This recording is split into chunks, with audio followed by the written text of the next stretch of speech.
Morning, dear students. I am Shivam Saxena, your social science teacher.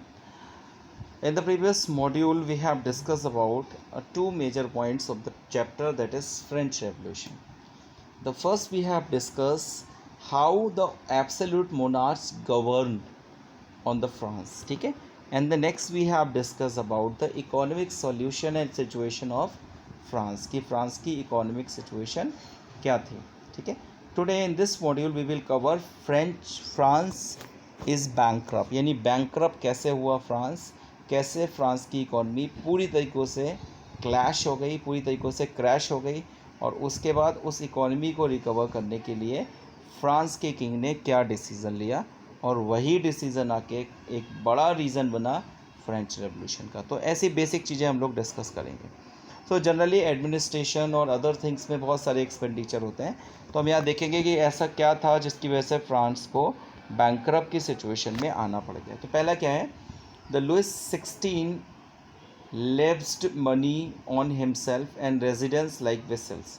वो Louis 16 अपने ऊपर पैसे को खर्च करता था, और उसके साथ साथ एक वर्सेल्स करके प्लेसेस था जहाँ पर रहने वाले उसके रेजिडेंस लोग थे, उन पे खर्च करता था. इसके अलावा उसकी वाइफ जो थी, जिसका नाम था queen Mary Antoinette, was seen as a wasteful spender, यानी वो भी बहुत सारे पैसे को जनरली बर्बाद करती थी. नेक्स्ट है, government found its fund deflecting as a result of war. और गवर्नमेंट्स ने क्या हुआ था कि जब वॉर हुई थी तो वॉर की वजह से बहुत सा रिसोर्सेज जो था वो ड्रेन हो गया था. तो वॉर होने की वजह से भी गवर्नमेंट का बहुत सा रिसोर्सेज जो था वो डिप्लैक्ट हो गया, कम हो गया.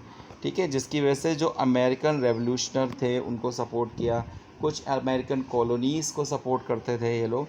ठीक है, deflect spending, a government spend more money than it takes from the tax revenue. अब एक रूल होता है कि भाई जितना आ रहा है उतना जा रहा है, तो कोई परेशानी नहीं होगी. लेकिन अब ज़्यादा रहे, आ पै रहा है, तो हमारा जो रिज़र्व है, जो हमारी ट्रेजरी है, वो एक दिन खाली हो जाएगी. आप ऐसे समझ सकते हो, एक बकेट है, उसमें एक टैप नीचे लगी हुई है और एक टैप वो है जिससे बकेट भर रही है पानी से. अगर दोनों की स्पीड लमसम सेम है तो चलता रहेगा.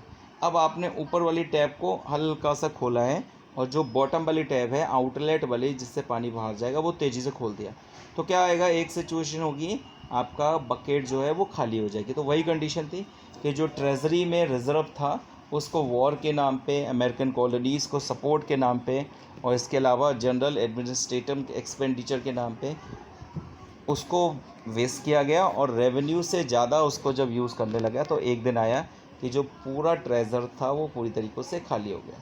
अब जब खाली हो गया तो एक बड़ी सी प्रॉब्लम क्या थी कि अब उसको भरा कैसे जाए. तो सोर्स ऑफ इनकम क्या है, here the source of income is only taxes. ठीक है, देखिए, privileged classes would not submit to being taxed. अब प्रिविलेज्ड क्लासेस को उस पर्टिकुलर कैटेगरी में नहीं रखा जाता था, और जबकि मैक्सिमम पॉपुलेशन जो थी वो प्रिविलेज्ड क्लासेस की थी. अभी हमने डिस्कस किया था, लगभग 130 मिलियंस पॉपुलेशन फर्स्ट स्टेज की थी, और 110 मिलियन सेकेंड स्टेज की थी, जबकि जो थर्ड स्टेज की थी वो 25,000 ओनली थी.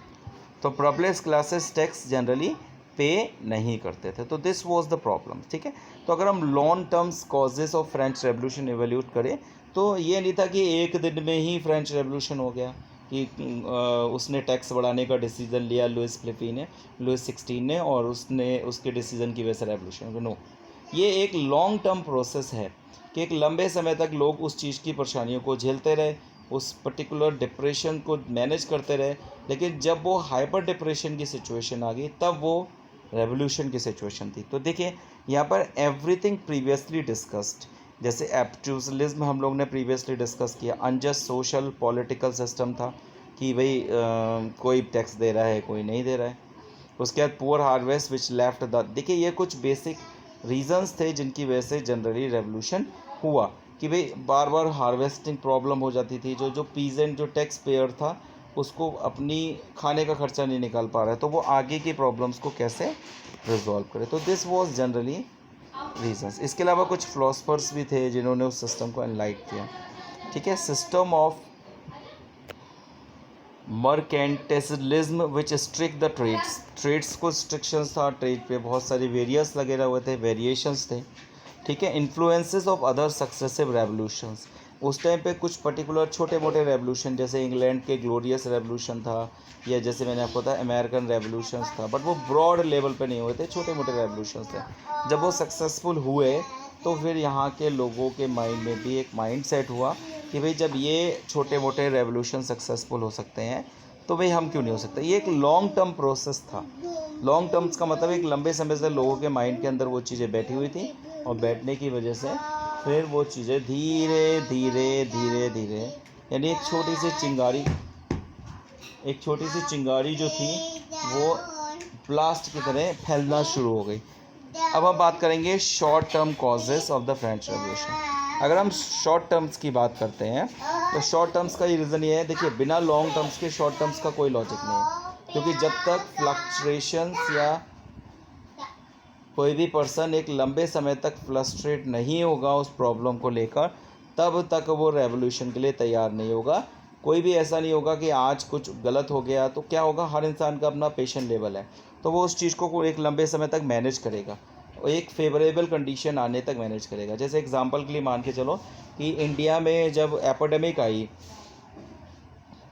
उस टाइम पर लोगों ने इस बात पर विश्वास किया कि भाई कोई बात नहीं, ब्रिटिश अभी हमारे लिए प्रॉब्लम क्रिएट कर रहे हैं, बट क्या है, अब जब एपिडेमिक ओवर हो जाएगी तो हमारी कंडीशन सुधर जाएगी। तो एक लंबे समय तक इंसान उस चीज़ को बर्दाश्त करता है, ताकि हो सकता है कि आगे आने वाले समय पर वो सुधर जाए।